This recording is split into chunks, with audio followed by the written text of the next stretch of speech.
It lasted some 17 days last spring, pro-Palestinian students setting up a tent encampment on DePaul University's Lincoln Park Quad.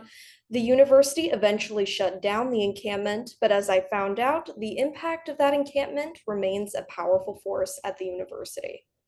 On October 7th of last year, Hamas-led militants attacked southern Israel, killing about 1,200 people and taking more than 250 hostages. The attack led to a massive continuing Israeli attack on Gaza, with about 40,000 deaths so far, according to the Palestinian Health Ministry. Last spring, beginning April 30th, a group of pro-Palestinian protesters called the DePaul University's Divestment Coalition began an encampment in the Lincoln Park Quad. They called for DePaul to acknowledge the deaths in Gaza as genocide, to publicize the university's investment portfolio, and divest from businesses they claim have ties with the Israeli military, among other demands. After several weeks of negotiations, DePaul declared an impasse in the talks. The university then called in the Chicago police, and the encampment was dismantled after 17 days. One Palestinian student said the encampment brought them solidarity and community. It was nice to see people who actually care and want to, not only learn, but also give experience and just, we were just a family. And we still are. Even though the encampment is not there, we still are a huge family, a community, and I just love and appreciate everyone that was there. David Bolgatz is a DePaul student and board member of Students Supporting Israel who attended a counter-protest during the encampment. He feels the pro-Palestinian students were threatening. They called me horrible names. They made serious threats to my life. How do I go back to school with them? And how do I know that these beliefs, the things that they said, the opinions that they held,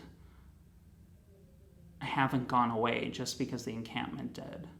Stephen Resnikov, the director of the Center for Jewish Law and Judaic Studies at DePaul, thinks the encampment targeted Jewish people who sympathize with Israel.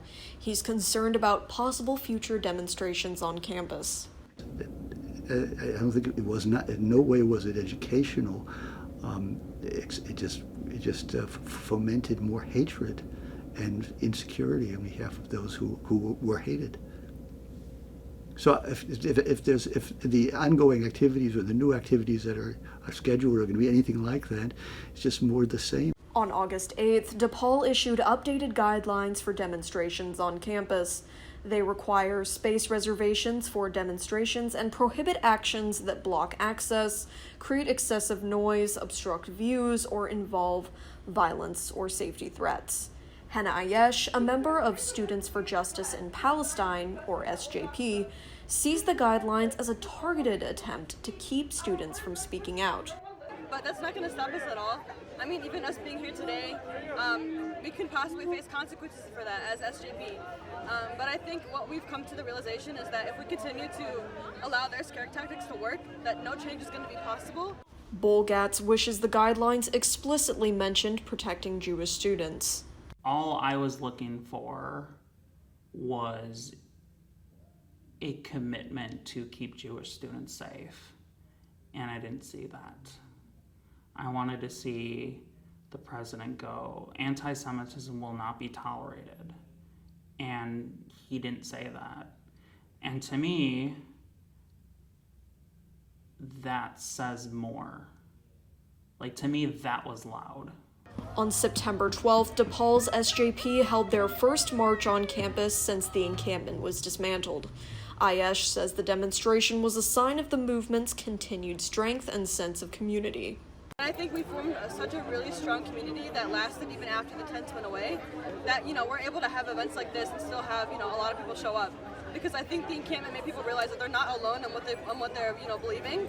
And I think it, motivated people to speak out even further now. And, that community is still much intact. During the rally, one of the speakers was Dr. Ann DeQuino. She's a former DePaul adjunct faculty member whose contract was terminated last spring after she offered an optional assignment to explore the biological and health impacts the war in Gaza has on Palestinians. She now says her termination has been reversed. With the help of United DePaul, a community of DePaul faculty, students, colleagues, and thousands of local and national community members, I successfully appealed my termination. An appeals board made up of professors at this university unanimously found that DePaul violated my academic freedom, and the provost accepted the appeal, finding my academic freedom was violated. However, since that appeal, DePaul has continued to exclude me from this university as a faculty member. Good Day DePaul reached out to the university for reaction to Teguino's claims, and a spokesperson only stated that the former adjunct faculty member is not currently employed by DePaul. Terrence Freeman, a former contracted security guard at DePaul who works for a private security company, also spoke at the march. Freeman claims he was reassigned to a different location in Chicago due to a public safety officer's concern with him taking photos with Palestinian students. I took pictures with white kids, Chinese kids, black kids, Mexican people. I mean, it didn't matter to me. Again, they saw me the same way that I saw them. So at the end of the day, it's a situation where if you're gonna call me in to the office to have a meeting, essentially towards one, I guess, diverse group,